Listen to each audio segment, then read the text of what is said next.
इंतजार के बाद दिल्ली के मेयर और डिप्टी मेयर का चुनाव तो हो गया, लेकिन स्टैंडिंग कमेटी का चुनाव फंस गया। क्यों फंसा, कैसे फंसा, बताने के लिए सौरभ भारद्वाज मेरे साथ है। सौरभ, क्या हो रहा है, क्यों फंस गया है? देखिए, भारतीय जनता पार्टी की नीयत पहले दिन से खराब है। वो दिल्ली के अंदर एमसीडी की जो सरकार है उसकी बागडोर दिल्ली के लोगों के हाथ में नहीं देना चाहते। अभी पिछले 2 घंटे से हमारी जो नवनिर्वाचित मेयर है, पहली बार वो पार्षद बनी, पहली बार मेयर बनी है, उनका सहयोग करने के बजाय भारतीय जनता पार्टी के पार्षद खूब हंगामा कर रहे हैं। मोबाइल को लेकर क्या हंगामा है? वो कह रहे हैं कि साहब कोई मोबाइल लेके वोट ना डाले। एक बात बताइए, अभी एमसीडी के चुनाव हुए हैं, इलेक्शन कमीशन ने कहा कि आप चाहें तो अपना मोबाइल अपने साथ ले जा सकते हैं। कहा इलेक्शन कमीशन ने, सबको मालूम है। ये इलेक्शन कमीशन से भी ज़्यादा बड़े हो गए हैं कि साहब मोबाइल ले गया कोई। अच्छा, इनकी बात भी मान ली कि अब मोबाइल नहीं ले जाएंगे, बैठिए सीट पे, बैठ गए और 5 मिनट बाद दोबारा आ गए, क्योंकि भारतीय जनता पार्टी की आला कमान से इनको दोबारा कह दिया गया नहीं हंगामा करो।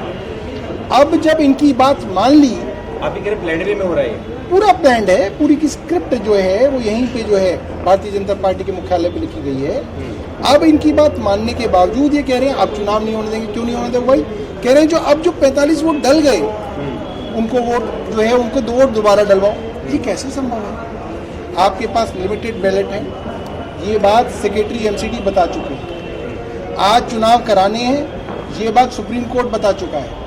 आज चुनाव नहीं हुए तो इसका सारा का सारा जो कंटेम्प्ट है, ये पूरी की पूरी जो अवमानना है, ये भारतीय जनता पार्टी के उन पार्षदों के ऊपर है जो लोग हंगामा कर रहे हैं। हम सुप्रीम कोर्ट के आगे वचनबद्ध हैं, हमें चुनाव कराना है और दिल्ली को चुनी हुई स्टैंडिंग कमेटी देनी है। भारतीय जनता पार्टी सिर्फ हार के डर से भाग रही है। पिछले कई महीनों से क्या कह रहे थे वो, हमारा मेयर बनेगा, हमारा डिप्टी मेयर बनेगा, बना उनका नहीं बना, हार गए वो। आप कह रहे हैं कि सुप्रीम कोर्ट के आदेश की अवहेलना होगी तो उसको लेकर कोर्ट जा सकते हैं? देखिए, कोर्ट तो हर मामले में आखिरी विकल्प है, क्योंकि और कोई इंस्टीट्यूशन तो हिंदुस्तान में बचा नहीं जहां पे हम न्यूट्रलिटी की या कॉन्स्टिट्यूशन को अपहोल्ड करने की कोई गुंजाइश समझें। तो कोर्ट एक आखिरी विकल्प है, मगर क्योंकि कोर्ट ने ऑर्डर दिया हुआ है, मेयर साहिबा अपने कुर्सी पे बैठी हुई हैं, तो वो अपने विवेक से मुझे लगता है हाउस चलाएंगी और इस बार जो है चुनाव को कराएंगे। बीजेपी के कुछ नेता दावा कर रहे हैं कि 9 आपके जो पार्षद है क्रॉस वोटिंग उन्होंने की। अब देखिए, भारतीय जनता पार्टी की पूरी राजनीति इन्हीं छोटे छोटे खेलों के इर्द गिर्द घूमती रहती है। भारतीय जनता पार्टी क्या कह रही थी? वो पिछले 80 दिन से ही कह रहे थे कि साहब आम आदमी पार्टी डर गई है, इसलिए आम आदमी पार्टी वोट नहीं करा रही है। आम आदमी पार्टी हार जाएगी, इसलिए आम आदमी पार्टी वोट नहीं करा रही। हम लोग गए सुप्रीम कोर्ट और 2 बार गए कि हम चाहते हैं कि वोट हो, और सुप्रीम कोर्ट वोट कराए, वोट हुआ और हम जीत गए।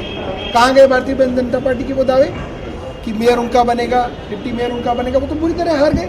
अब ये सब छोटी छोटी चीज़ें, कितने वोट इनवैलिड हुए, कितने कैंसिल हुए, कौन आया कौन नहीं आया, ये तो सब छोटी छोटी बातें हैं।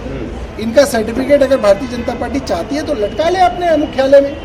मोटी बात यह है कि मेयर आम आदमी पार्टी की बन गई, डिप्टी मेयर आम आदमी पार्टी का बन गया, स्टैंडिंग कमेटी आम आदमी पार्टी की बनेगी। उम्मीद क्या है? पूरी उम्मीद है, चाहे इनको पूरी रात बैठना पड़े, चुनाव हम कराएंगे। आखिरी सवाल, एलजी और मुख्यमंत्री की ट्विटर वॉर चल रही है, उसके का विषय है दिल्ली के लॉ एंड ऑर्डर। देखिए, दिल्ली का लॉ एंड ऑर्डर पिछले कई महीनों से बहुत ख़राब होता जा रहा है।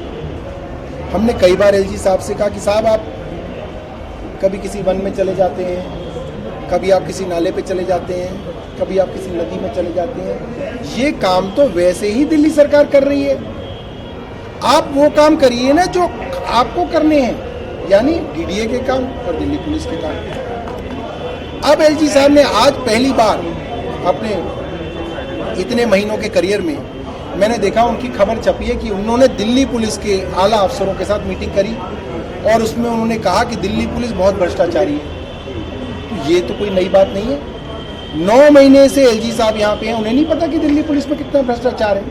हम जानना चाहते हैं उनसे कि पिछले 9 महीने में कितने आईपीएस अफसरों के ऊपर भ्रष्टाचार को लेकर एलजी साहब ने कार्रवाई करी। एलजी साहब बताएं।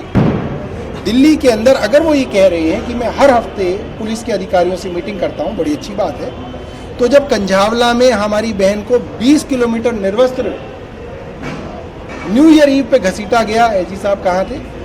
और जब पुलिस के डीसीपी उन आरोपियों की वकालत करते हुए उनको क्लीन चिट दे रहे थे तो उन्होंने अब तक डीसीपी के ऊपर क्यों कार्रवाई नहीं की? दिल्ली के अंदर हर हफ्ते मर्डर हो रहे हैं, गैंग वॉर हो रही है, लूटपाट हो रही है, लोगों के घर में घुस के बुजुर्गों की हत्या करके लूटपाट हो जाती है। एलजी साहब क्या कर रहे हैं? एलजी साहब बताएं कि उनके 9 महीने के कार्यकाल में दिल्ली में जो पूरी की पूरी कानून व्यवस्था चरमरा गई है, खराब हो गई है, उसके कौन लोग जिम्मेदार हैं और उनके ऊपर एलजी साहब ने क्या कार्रवाई की? दिल्ली के लोग ही जानना चाहते हैं उनसे। बिल्कुल, आप कितना समय लगे चुनाव करा के लौटेंगे? आज चाहे पूरी रात भारतीय जनता पार्टी के भाजपाइयों को बैठना पड़े, हम ये चुनाव करा के ही रहेंगे। तो बिल्कुल देखिए, कई घंटे से